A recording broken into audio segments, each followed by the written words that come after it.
तो दोस्तों एक बार फिर से स्वागत है आप सभी का आपके अपने favourite English learning channel scholar English पर। मेरा नाम है दीपिका कुमावत और मैं इस चैनल पर वेरियस कॉम्पिटिटिव एग्जाम्स के लिए इंग्लिश सब्जेक्ट टीच करती हूँ। तो बेसिकली आज के इस वीडियो में हम डिस्कस करने जा रहे हैं द हिंदू एडिटोरियल का वोकैब एनालिसिस। आशा करती हूँ कि आप इन सेशंस के साथ रेगुलरली जुड़ रहे हैं और इनका बेनिफिट भी उठा रहे हैं, क्योंकि इन सेशंस का मकसद है आपकी वोकैब पावर को और ज़्यादा इन्हांस करना। और ये जो वोकैब सेशंस है ये बैंक, एसएससी, रेलवे, यूपीएससी या फिर किसी भी कॉम्पिटिटिव एग्ज़ाम के लिए इक्वली बहुत ही ज़्यादा इंपॉर्टेंट है। तो चलिए और ज़्यादा देर ना करते हुए बढ़ते हैं हमारे वोकैब शो की ओर और जानेंगे कि आज का हमारा सबसे पहला वर्ड कौन सा होता है। तो दोस्तों आज का हमारा सबसे पहला वर्ड आता है एब्ल्यूशन। दोस्तों एब्ल्यूशन का मतलब होता है स्नान या फिर धार्मिक शुद्धिकरण। यानी कि एब्ल्यूशन का मतलब होता है बॉडी को वॉश करना या फिर क्लीन करना, स्पेशली रिलीजियस या फिर रूटीन के कॉन्टेक्स्ट में। ये जो वर्ड है वो अक्सर तब यूज़ होता है जब कोई इंसान जो है वो हाथ, मुंह और फेस या फिर पूरी बॉडी को पानी से साफ करता है, जैसे कि प्रेयर करने से पहले या फिर सुबह उठकर फ्रेश होने के लिए। बेसिकली किसी भी चीज़ को वॉश करना यानी कि हमारी बॉडी को वॉश करना, हमारी बॉडी को धार्मिक तरीके से उसका शुद्धिकरण करना, स्नान करना, तो उसे हम एक प्रकार से क्या कह सकते हैं, तो एब्ल्यूशन कह सकते हैं। वैसे हमारे पास जो है वो और भी कुछ डेली लाइफ के एग्जाम्पल्स है, जैसे कि प्रेयर से पहले जो है वो मतलब कि आप पूरे नहाते हो या फिर हाथ मुंह पैर जो है वो वॉश करते हो, तो उसे हम जो है वो एब्ल्यूशन कहते हैं। या फिर सुबह उठकर फेस वॉश करना या फिर हाथ मुंह धोना, तो वो हो गया हमारा रूटीन एब्ल्यूशन यानी कि बेसिक एब्ल्यूशन। या फिर जिम से आने के बाद में जो है वो मतलब कि पसीना हटाने के लिए नहा लेना, तो वो भी होता है फिजिकल एब्ल्यूशन। या फिर टेंपल या फिर मॉस्क में विजिट करने से पहले क्लीनिंग रूटीन को फॉलो करना, यानी कि अगर आप समझे कि किसी टेंपल में जाते हैं, किसी मॉस्क में विजिट करते हैं आप, तो वहाँ पर जाकर जो है मतलब कि अगर आप हाथ धोते हो, पैर पैर धोते हो, घर से तो आप नहा कर निकलते हो, लेकिन वहाँ पर और जाने के बाद जो है हाथ पैर धोए जाते हैं, तो वो भी होता है एब्ल्यूशन। यानी कि एक तरीके से रिलीजियस कॉन्टेक्स्ट में या फिर हमारे रूटीन कॉन्टेक्स्ट में हम जो है वो इस वर्ड का यूज़ कर सकते हैं। यानी कि हमारी बॉडी को क्लीन करना, उसका शुद्धिकरण करना, उसका प्योरिफिकेशन करना, तो उसे हम कहेंगे अब्ल्यूशन। सिंपल वर्ड्स में आपको इतना ध्यान रखना है कि अब्ल्यूशन का मतलब होता है वॉशिंग और cleaning of the body, specially as a routine और रिचुअल। यानी कि धार्मिकता के तौर पर या फिर हमारे रूटीन के तौर पर हम जो है वो हम हमारी बॉडी को जब वॉश करते हैं, क्लीन करते हैं, तो वो होता है अब्ल्यूशन। और एक और बात ध्यान रखनी है कि हमारे पास पार्ट्स ऑफ स्पीच में नाउन है। दोस्तों अब अगर बात की जाए इसके सिनोनिम की, तो सिनोनिम में हमारे पास है वॉशिंग, क्लेंजिंग या फिर प्योरिफिकेशन। दोस्तों वॉशिंग का मतलब होता है धोना, क्लेंजिंग का मतलब होता है किसी चीज़ को साफ सुथरा बनाना, किसी चीज़ को साफ करना, ओके, किसी चीज़ को क्लीन करना बेसिकली। प्योरिफिकेशन का मतलब होता है किसी चीज़ का शुद्धिकरण करना, उसे शुद्ध बनाना, बिल्कुल जो है वो मतलब कि प्योर बनाना, बिल्कुल जो है वो मतलब कि और भी ज़्यादा जो है वो उसको पवित्र बनाना, तो उसे हम जो है वो प्योरिफिकेशन कह सकते हैं। अब एंटोनिम की तरफ आए तो एंटोनिम में हमारे पास है डिफाइलमेंट, पोल्यूशन या फिर कंटामिनेशन। दोस्तों डिफाइलमेंट का मतलब होता है कलंक, यानी कि किसी चीज़ को अपवित्र कर देना, मलिन कर देना, दूषित कर देना या फिर भ्रष्ट कर देना, मैला कर देना, अशुद्ध कर देना, तोड़ना मरोड़ना, किसी चीज़ को जो है वो गंदा कर देना, बेसिकली उस पर कलंक लगा देना, अपवित्र कर देना, तो उसे हम डिफाइलमेंट कह सकते हैं। पॉल्यूशन का मतलब आपको पता है कि प्रदूषण होता है। और कंटैमिनेशन का मतलब होता है किसी चीज़ को दूषित करना, किसी चीज़ को जो है वो बिगाड़ देना, किसी चीज़ को खराब कर देना, किसी चीज़ को मैला करना या फिर किसी चीज़ को जो है वो मतलब कि गंदा करना। कंटैमिनेट का क्या मतलब होता है, जो दूषित होता है, जो गंदा होता है, तो उसे हम कंटैमिनेशन कहते हैं। तो ये सारे हमारे हो गए एंटोनिम्स। अब अगर बात की जाए इसके एग्जाम्पल की, तो एग्जाम्पल में हमारे पास है he perform his morning ablution before prayer. यानी कि वो जो है वो प्रार्थना करने से पहले, यानी कि प्रेयर करने से पहले जो है वो अपने मतलब कि एब्ल्यूशन के मॉर्निंग रिचुअल को फॉलो करता है। यानी कि सुबह सुबह वो क्या करता है कि प्रेयर करने से पहले मतलब कि खुद का शुद्धिकरण करता है, यानी कि नहाता है या फिर अपनी बॉडी को अच्छी तरीके से क्लीन करता है। तो इस तरीके से यहाँ पर बताया गया है कि एब्ल्यूशन यानी क्या होता है और किन किन तरीकों से हम जो है वो इसका अलग अलग सेंटेंसेस में यूज़ कर सकते हैं। देन इसी के साथ हम आगे जाएंगे हमारे अगले वर्ड की ओर। दोस्तों इसके बाद हमारा अगला वर्ड आता है कॉर्युगेशन। दोस्तों कॉर्युगेशन का मतलब होता है नालीदार बनावट या फिर लहरदार बनाना किसी चीज़ को। यानी कि कॉर्युगेशन का मतलब होता है कि किसी फ्लैट सरफेस पर वेव्स आ जाना, रिजेस आ जाना या फिर फोल्ड्स बन जाना। यानी कि मतलब कि कोई अगर सीधी फ्लैट चीज़ है, उस पर अगर जिगजैग पैटर्न बन जाता है या फिर वो चीज़ उठी उठी सी हो जाती है, तो उसे हम जो है वो कॉर्युगेशन कहते हैं। ये वर्ड जो है वो अक्सर रोड्स के लिए यूज़ होता है, कार्डबोर्ड शीट्स के लिए यूज़ होता है, मेटल शीट्स के लिए यूज़ होता है या फिर हमारी स्किन के कॉन्टेक्स्ट में भी यूज़ हो सकता है। बेसिकली जब कोई सरफेस स्ट्रेट ना रहकर वेवी हो जाए, यानी कि उसमें जो है वो लहरदार बनावट आ जाए, तो उसे हम कॉरुगेशन कहते हैं। वैसे हमारे पास कुछ और भी एग्जांपल्स है, जैसे कि कार्डबोर्ड जो बॉक्स होता है, यानी कि कार्डबोर्ड का जो बॉक्स होता है उसके अंदर जो जिगजैग डिज़ाइन होता है, बेसिकली आपने देखा होगा कभी तो वो होता है कॉरुगेशन। या फिर कच्चे रोड पर जब बार बार छोटी छोटी वेव्स बन जाती है, तो वो क्या हम क्या कहेंगे उसे कि रोड जो है वो कॉरुगेटेड हो गई है। या फिर हाथ पानी में ज़्यादा देर पर रहने पर जो है वो मतलब कि स्किन पर जो लाइंस आ जाती है, यानी कि स्किन हमारी जो है वो मतलब कि श्रिंक होने लगती है, बिल्कुल ऐसे मतलब कि रिंकल्स आने लगते हैं हमारे स्किन पर। आप जो है वो पानी में बहुत ज़्यादा देर तक अपने हाथ को रखिएगा, तो आप जो है वो मतलब कि देखना कि आपके हाथ पर जो है वो बहुत ज़्यादा रिंकल्स आ जाते हैं, या फिर आपके हाथ पर जो है वो मतलब कि वेव्स क्रिएट हो जाती है, तो वो होता है माइल्ड कॉरुगेशन। यानी कि सिंपल वर्ड्स में कॉरुगेशन का मतलब होता है सरफेस पर वेव्स, रिजेस या फिर फोल्ड्स बन जाना। और दोस्तों एक और इम्पॉर्टेंट बात ध्यान रखनी है कि हमारे पास पार्ट्स ऑफ स्पीच में नाउन है।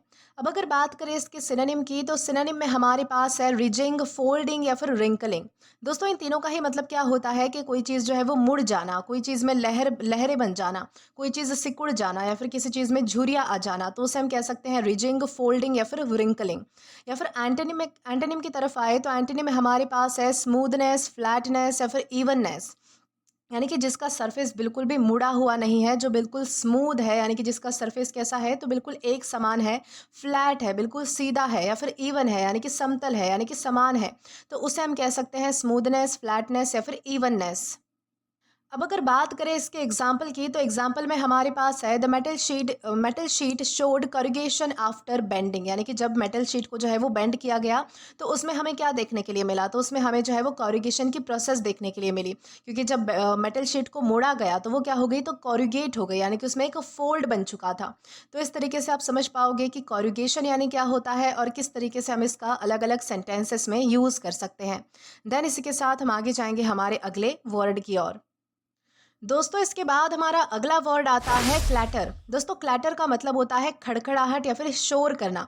यानी कि क्लैटर का मतलब होता है लाउड, शार्प या फिर कंटिन्यूअस टाइप की आवाज़, जो तब आती है जब कोई हार्ड चीज़ें आपस में टकराती है या फिर गिर जाती है। दोस्तों ये जो वॉइस होती है वो एक नॉइजी इरिटेटिंग सी साउंड होती है, जैसे कि मेटल, स्टील या फिर बर्तन या फिर शूज़ का ज़ोर ज़ोर से आपस में टकराना। बेसिकली जब खटखट की या फिर छन छन टाइप की जो आवाज़ आती है, तो उसे ही हम क्लैटर कहते हैं। वैसे हमारे पास कुछ और भी एग्जांपल्स है, जैसे कि किचन में अगर बर्तन गिर जाए, तो वहाँ से जो है वो ज़ोर से आवाज़ें आती है, यानी कि बहुत देर तक वो आवाज़ कंटिन्यू चलती रहती है। तो वो एक प्रकार से क्या हुआ कि वो क्लैटर हो गया। या फिर स्टेयर केस पर अगर मान लीजिए कि कोई स्टील का टिफ़िन गिर जाए, तो वो भी होता है लाउड क्लैटर। या फिर जो आपने अगर देखा होगा कि ट्रेन के ट्रैक पर जो व्हील्स की मेटल साउंड होती है वो कंटिन्यूअस साउंड होती है। यानी कि जैसे जैसे ट्रेन चलती है, तो उसके बीच में मतलब कि पटरी और ट्रेन के बीच में जो फ्रिक्शन होता है, उसकी वजह से जो है वो बहुत सारी नॉइजेस, यानी कि बहुत सारी आवाज़, यानी कि बहुत सारी साउंड क्रिएट हो जाते हैं। तो उसे हम कंटिन्यूअस क्लैटर कह सकते हैं। या फिर स्कूल कॉरिडोर में बच्चों के शूज़ और बैग्स की जो नॉइज़ होती है, तो वो होता है प्योर क्लैटर। यानी कि सिंपल वर्ड्स में आपको ध्यान रखना है कि क्लैटर का मतलब होता है लाउड, शार्प या फिर रैटलिंग टाइप की आवाज़, यानी कि गिरने पड़ने की जैसी आवाज़ होती है, तो उसे हम रैटलिंग टाइप की आवाज़, यानी कि उसे हम क्लैटर कह सकते हैं। और एक और चीज़ ध्यान रखनी है कि हमारे पास पार्ट्स ऑफ स्पीच में नाउन है। अब अगर बात करें इसके सिनोनिम की, तो सिनोनिम में हमारे पास है रैटल या फिर क्लैमर। दोस्तों रैटल का मतलब होता है कि जब कोई चीज़ गिरती है या फिर एक दूसरे से टकराती है, तो जब कोई अगर तब कोई मतलब कि अगर कोई नॉइज़ क्रिएट होती है, तो उसे हम जो है वो रैटल कह सकते हैं। क्लैमर का मतलब होता है कि शोर करना, यानी कि कहीं पर शोरगुल होना, बहुत ज़्यादा जो है वो आवाज़ें आना किसी चीज़ से, तो उसे हम क्लैमर कह सकते हैं।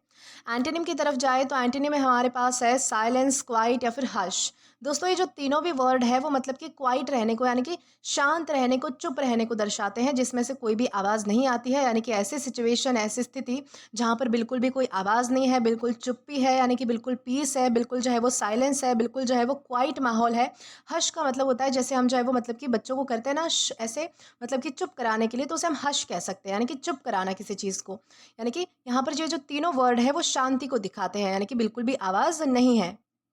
अब अगर बात करें इसके एग्जाम्पल की, तो एग्जाम्पल में हमारे पास है the clatter of dishes woke her up. यानी कि बर्तनों की आवाज़ ने उसे क्या किया, तो जगा दिया, यानी कि बर्तनों की आवाज़ की वजह से वो जाग गई, क्योंकि बर्तन जो है वो आपस में टकरा रहे थे, उनमें से जो है वो इरिटेटिंग मतलब कि टाइप की साउंड जो है वो क्रिएट हो रही थी, तो उसकी वजह से उसकी नींद खुल गई। तो इस तरीके से आप समझ पाओगे कि क्लैटर यानी क्या होता है और किस तरीके से हमें इसका यूज़ करना चाहिए। देन इसी के साथ हम आगे जाएंगे हमारे अगले वर्ड की ओर। दोस्तों इसके बाद हमारा अगला वर्ड आता है कॉस्मोपॉलिटन। दोस्तों कॉस्मोपॉलिटन का मतलब होता है विश्व नागरिक या फिर बहुसांस्कृतिक। जैसे कि कॉस्मोपॉलिटन का मतलब होता है मॉडर्न, ओपन माइंडेड और मल्टी कल्चर वाला इन्वायरमेंट या फिर कोई पर्सन।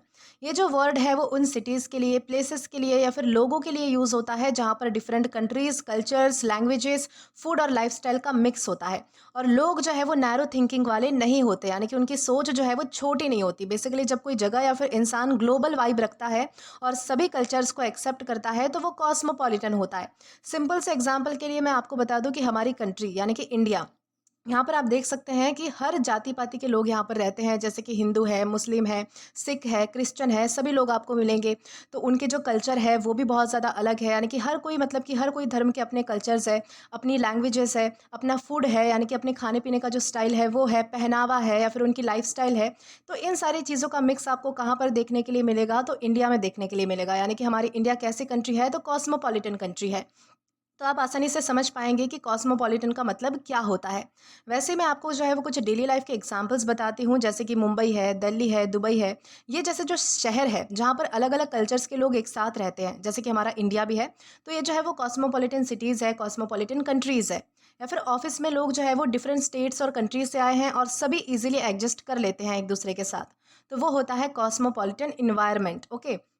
या फिर कोई बंदा जो इंटरनेशनल फूड, म्यूजिक और आइडियाज़ इंजॉय करता है, तो वो होता है कॉस्मोपॉलिटन माइंडसेट। या फिर कॉलेज कैंपस जहाँ पर स्टूडेंट्स डिफरेंट बैकग्राउंड से हैं और ओपन थिंकिंग रखते हैं, तो वो होता है कॉस्मोपॉलिटन कल्चर। यानी कि सिंपल वर्ड्स में आपको इतना ध्यान रखना है कि कॉस्मोपॉलिटन का मतलब होता है multi culture, modern, open minded या फिर ग्लोबल वाइब वाला। तो उससे हम कह सकते हैं कॉस्मोपॉलिटन। और ये हमारे पास पार्ट्स ऑफ स्पीच में एग्जेक्टिव है, यानी कि विशेषण है।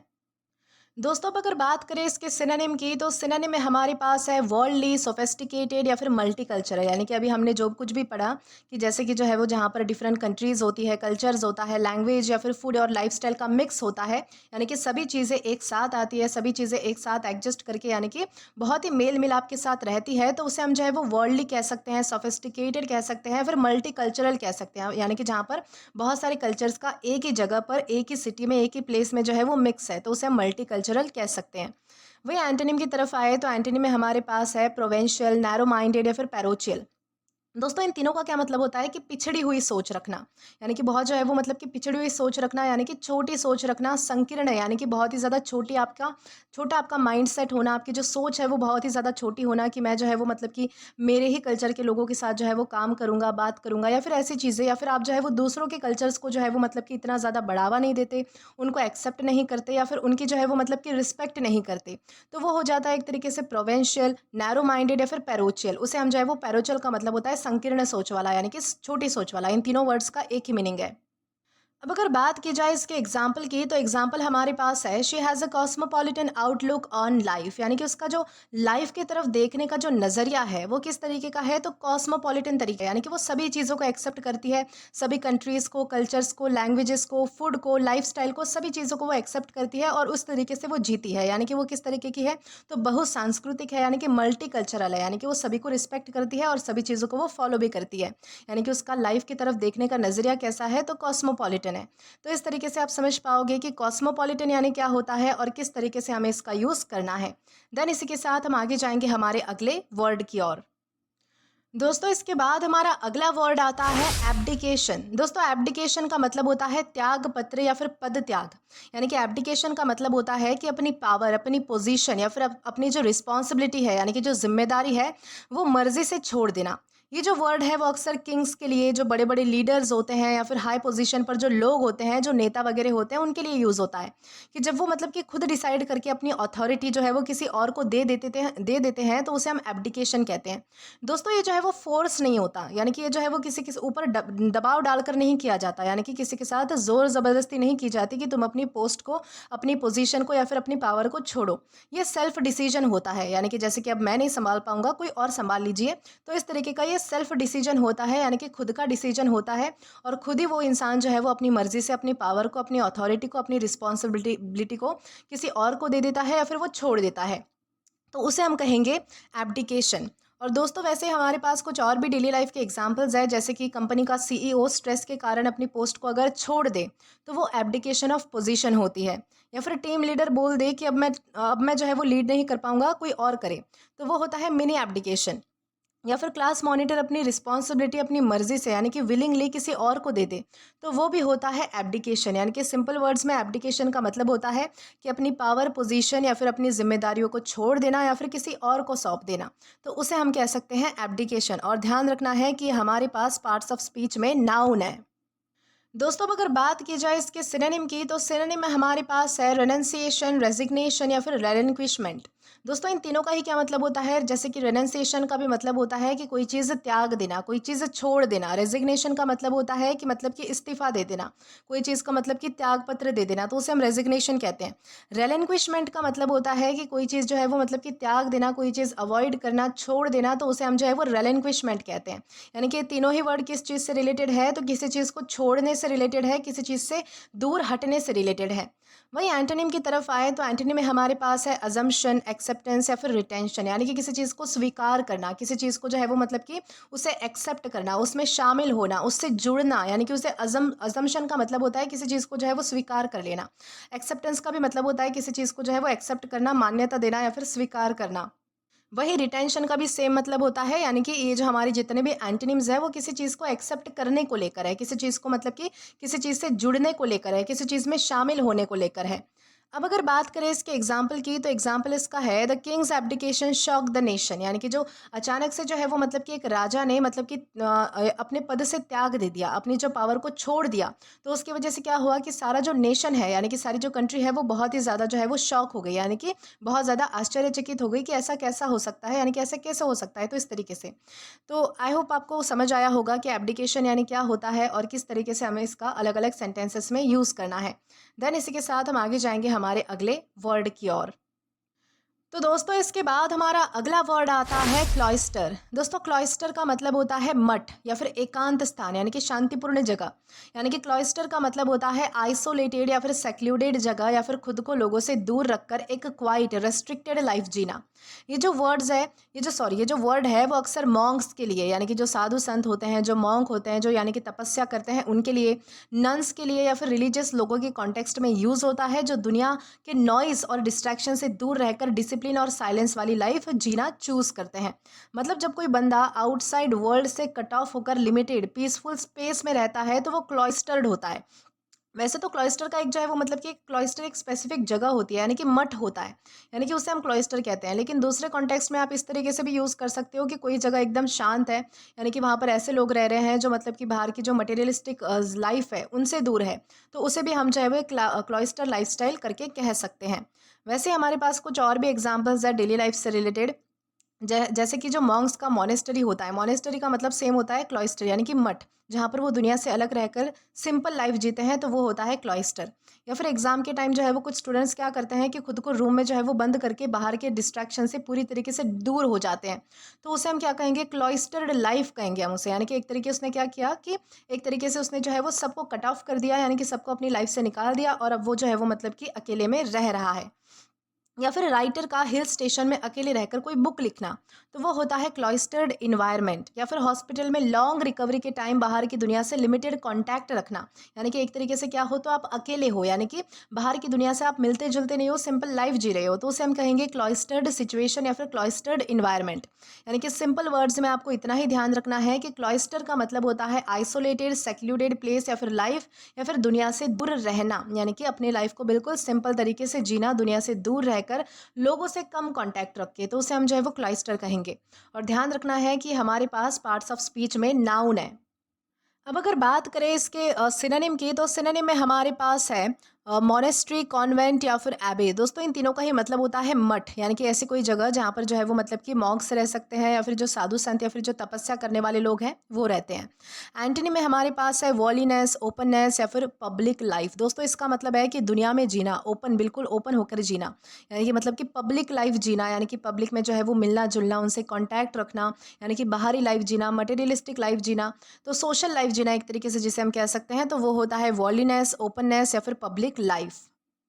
अब अगर बात करें इसके एग्जाम्पल की, तो एग्जाम्पल में हमारे पास है the Monks lived quietly in the cloister, यानी कि जो मॉन्क्स है यानी कि जो साधु संत है, जो तपस्या करने वाले जो लोग हैं, वो बिल्कुल एकांत में, बिल्कुल मतलब कि अकेले जो है वो मतलब कि क्लॉइस्टर में यानी कि मठ में रहते हैं। तो इस तरीके से आप समझ पाओगे कि क्लॉइस्टर यानी क्या होता है और किस तरीके से आपको इसका यूज़ करना है। देन इसी के साथ हम आगे जाएंगे हमारे अगले वर्ड की ओर। दोस्तों इसके बाद हमारा अगला वर्ड आता है बॉडलराइज। दोस्तों बॉडलराइज का मतलब होता है आपत्तिजनक अंश को हटा देना या फिर शुद्ध करना किसी चीज़ को।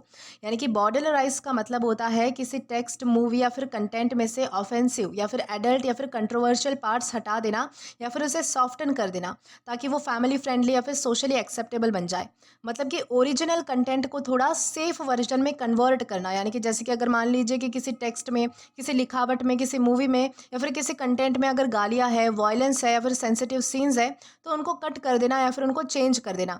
ये जो है वो अक्सर बुक्स में होता है, मूवीज़ में होता है, टीवी शोज़ में होता है या फिर न्यूज़ में भी होता है। यानी कि जब आप जो है वो सबके लिए, सबके लायक जो है वो चीज़ कंज्यूम करने के लायक बना देते हो उस चीज़ को, कि उसमें से आप जो है वो सारी जो है वो अनएक्सेप्टेबल चीज़ें जो है वो हटा रहे हो, और ताकि ताकि जो है वो उसे हर एज ग्रुप के जो है वो लोग देख सके, इंजॉय कर सके, तो उसे हम कहेंगे बॉवर्डराइज करना, यानी कि किसी आपत्तिजनक चीज़ को उस चीज़ में से जो है वो हटा देना।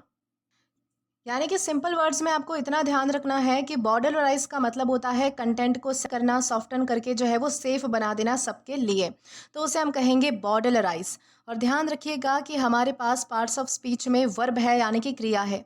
दोस्तों सिनोनिम की बात करें तो सिनोनिम में हमारे पास है सेंसर, एक्सपर्गेट या फिर सैनिटाइज। दोस्तों सेंसर या फिर एक्सपर्गेट का मतलब होता है किसी चीज़ को हटा देना, निकाल देना। सैनिटाइज का मतलब होता है किसी चीज़ को जो है वो मतलब कि सेफ बनाना, किसी चीज़ को जो मतलब कि शुद्ध बनाना, यानी कि अच्छा बनाना, तो उसे हम जो है वो सैनिटाइज करना कह सकते हैं।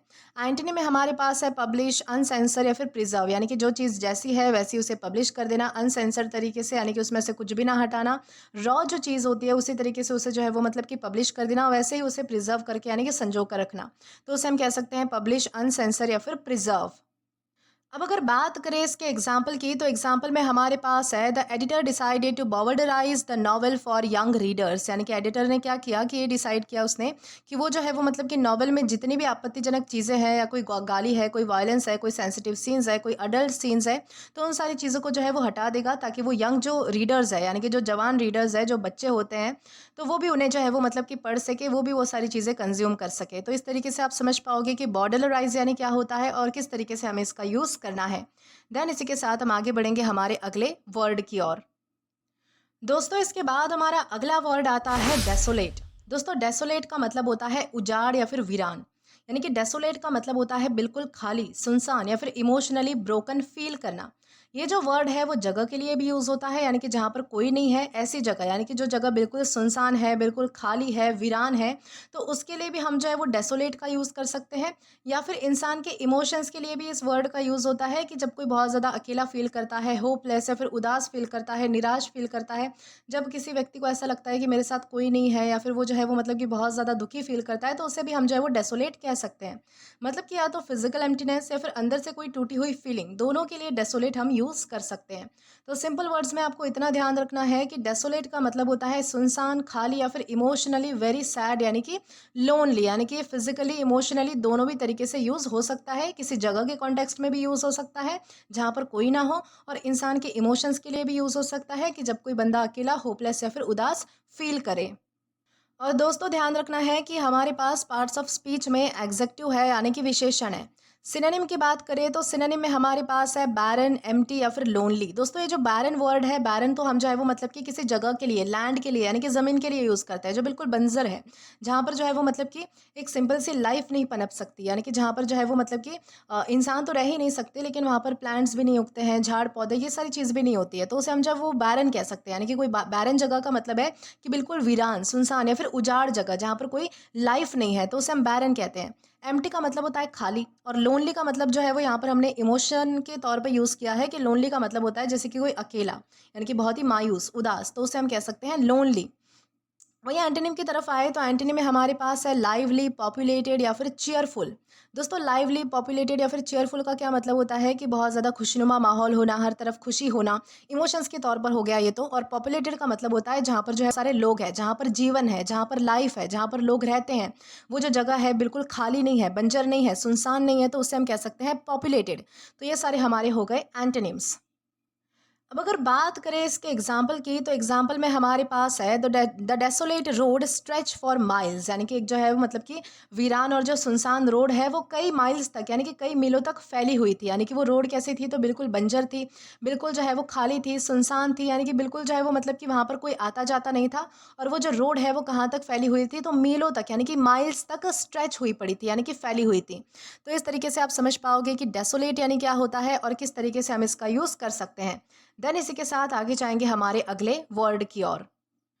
तो दोस्तों इसके बाद हमारा अगला वर्ड आता है एफ्लिक्शन। दोस्तों एफ्लिक्शन का मतलब होता है पीड़ा या फिर कष्ट, यानी कि एफ्लिक्शन का मतलब होता है कोई सीरियस प्रॉब्लम, दुख, दर्द या फिर पेन या फिर सफरिंग जो लंबे टाइम तक चल रही है। ये जो है वो फिजिकल भी हो सकती है, जैसे कि अगर किसी की कोई बीमारी है, कोई इंजरी है, किसी को कुछ लग गया, या फिर मतलब कि फिजिकली तौर पर बता रही हूँ कि अगर ये जो है वो चीज़ मतलब कि फिजिकल भी हो सकती है। एफ्लिक्शन यानी कि जो पीड़ा है वो फिजिकल भी हो सकती है और मेंटल इमोशनल भी हो सकती है। यानी कि मेंटल इमोशनल तौर पे जैसे कि किसी को स्ट्रेस है, किसी कोई जो है वो बहुत ज़्यादा दुखी है, यानी कि ग्रीफ है, डिप्रेशन है, तो उसे भी हम जो है वो मतलब कि अफ्लिक्शन कह सकते हैं। ये वर्ड तब यूज़ होता है जब कोई डिफ़िकल्टी नॉर्मल ट्रबल से ज़्यादा डीप और पेनफुल हो जाए और लाइफ को जेन्युइनली अफेक्ट करे, तो उसे हम कह सकते हैं अफ्लिक्शन। यानी कि पीड़ा या फिर कष्ट जो फिजिकल भी हो सकता है और मेंटल भी हो सकता है, उसे हम अफ्लिक्शन कहते हैं। यानी कि सिंपल वर्ड्स में आपको इतना ध्यान रखना है कि अफ्लिक्शन का मतलब होता है सीरियस पेन, सफरिंग या फिर लॉन्ग टर्म प्रॉब्लम, फिजिकल या फिर इमोशनल। और ये वर्ड हमारे पास पार्ट्स ऑफ स्पीच में नाउन है। सिनोनिम की बात करें तो सिनोनिम में हमारे पास है सफरिंग, माइजरी या फिर डिस्ट्रेस। दोस्तों इन तीनों का ही मतलब होता है कि बहुत ज़्यादा पीड़ा होना, बहुत ज़्यादा कष्ट होना, बहुत ज़्यादा दुख होना, बहुत ज़्यादा जो है वो मतलब कि सफ़र करना किसी चीज़ से, यानी कि किसी चीज़ को बहुत ज़्यादा इंड्योर करने की कोशिश करना, सहना, यानी कि बहुत ज़्यादा दुख होना बेसिकली। तो उसे हम कह सकते हैं सफरिंग, माइजरी या फिर डिस्ट्रेस। वही एंटोनिम में हमारे पास है कंफर्ट, रिलीफ या फिर हैप्पीनेस। इन तीनों का मतलब होता है कि राहत होना, यानी कि बहुत ज़्यादा मतलब कि कंफर्ट होना, सहजता होना, हैप्पीनेस होना, खुशी होना, तो उसे हम कहेंगे कंफर्ट, रिलीफ या फिर हैप्पीनेस। अब अगर बात करें इसके एग्जाम्पल की तो एग्जाम्पल में हमारे पास है illness was the great affliction for the family, यानी कि उसकी जो बीमारी है वो पूरी फैमिली के लिए जो है वो बहुत बड़ी पीड़ा थी, बहुत बड़ा कष्ट था। तो इस तरीके से आप समझ पाओगे कि एफ्लिक्शन यानी क्या होता है और किस तरीके से हमें इसका यूज़ करना है। देन इसी के साथ हम आगे जाएंगे आज के हमारे लास्ट वर्ड की ओर। तो दोस्तों इसके बाद हमारा वर्ड आता है डिस्क्रेशन। दोस्तों डिस्क्रेशन का मतलब होता है विवेक, सूझबूझ या फिर समझदारी। यानी कि डिस्क्रेशन का मतलब होता है समझदारी से डिसाइड करना या फिर बोलना, स्पेशली तब जब हर बात ओपनली कहना या फिर करना सही नहीं होता। ये जो वर्ड है वो जजमेंट, केयरफुल चॉइस या फिर सेल्फ कंट्रोल से जुड़ा होता है। मतलब आपको पता है कि कब बोलना है, क्या बोलना है, कितना बोलना है और कब चुप रहना बेटर है। इसी एबिलिटी को कहा जाता है डिस्क्रेशन। जैसे कि ऑफिस में सेंसिटिव मैटर को पब्लिक में जो है वो डिस्कस ना करना, तो वो होता है डिस्क्रेशन। फ्रेंड का सीक्रेट किसी और को ना बताना, तो वो होता है डिस्क्रेशन। या फिर सोशल मीडिया पर जो है वो हर बातें पोस्ट ना करना, थोड़ा फिल्टर यूज़ कर लेना, तो वो होता है गुड डिस्क्रेशन। यानी कि सिंपल वर्ड्स में डिस्क्रेशन का मतलब होता है समझदारी, careful judgement, knowing when and how to act और स्पीक, तो उससे हम कहते हैं डिस्क्रेशन। और ध्यान रखना है कि हमारे पास पार्ट्स ऑफ स्पीच में नाउन है। तो दोस्तों अगर बात करें इसके सिनोनिम की तो सिनोनिम में हमारे पास है प्रूडेंस, जजमेंट या फिर टैक्ट। दोस्तों प्रूडेंस, जजमेंट या फिर टैक्ट का मतलब होता है कि कोई समझदारी होना, सूझबूझ होना, बोलने का तरीका होना। टैक्ट का मतलब होता है कि एक तरीके से टैक्टिक्स यूज़ करना, यानी कि तरीका यूज़ करना। वही एंटोनी में हमारे पास है इनडिस्क्रेशन, रेकलेसनेस या फिर रैशनेस। इनडिस्क्रेशन का मतलब होता है जिसमें समझदारी नहीं होती। रेकलेसनेस का मतलब होता है जो लापरवाह है, बेपरवाह है। या फिर रैशनेस का मतलब होता है जो कठोर है, तो उसे हम कह सकते हैं रैशनेस। अब अगर बात करें इसके एग्जाम्पल की तो एग्जाम्पल में हमारे पास है she handle the matter with great discretion, यानी कि उसने जो है वो बहुत ही सूझबूझ के साथ, बहुत ही समझदारी के साथ जो है वो उस मैटर को हैंडल किया। यानी कि उसे पता था कि कब क्या बोलना है, क्या करना है और कब चुप रहना बेटर है। तो इस तरीके से। तो दोस्तों आज के लिए बस इतना ही। आज की इस क्लास का पीडीएफ आप हमारे टेलीग्राम चैनल के थ्रू एक्सेस कर सकते हैं। और अगर आपने अभी तक हमारा टेलीग्राम चैनल ज्वाइन नहीं किया है तो टेलीग्राम पर English with Deepika Kumawat search करके या फिर डिस्क्रिप्शन में दिए गए लिंक के थ्रू भी जो है वो आप हमारा टेलीग्राम चैनल ज्वाइन कर सकते हैं, ताकि आप कभी भी किसी भी नए आने वाले वीडियोज़ को लेकर कोई भी अपडेट्स को मिस ना करें। और दोस्तों अगर आपको आज का ये वीडियो पसंद आया है या फिर हेल्पफुल लगा है तो do like this video, subscribe the channel and share as much as you can. और अगर आपने इससे पहले वाले वीडियोस नहीं देखे हैं तो यहाँ पर मैंने एक प्लेलिस्ट प्रोवाइड कर दी है, जहाँ पर आप क्लिक करके वो सभी पहले वाले वीडियोस भी देख सकते हैं और एक्सप्लोर कर सकते हैं। Till then keep learning. Thank you.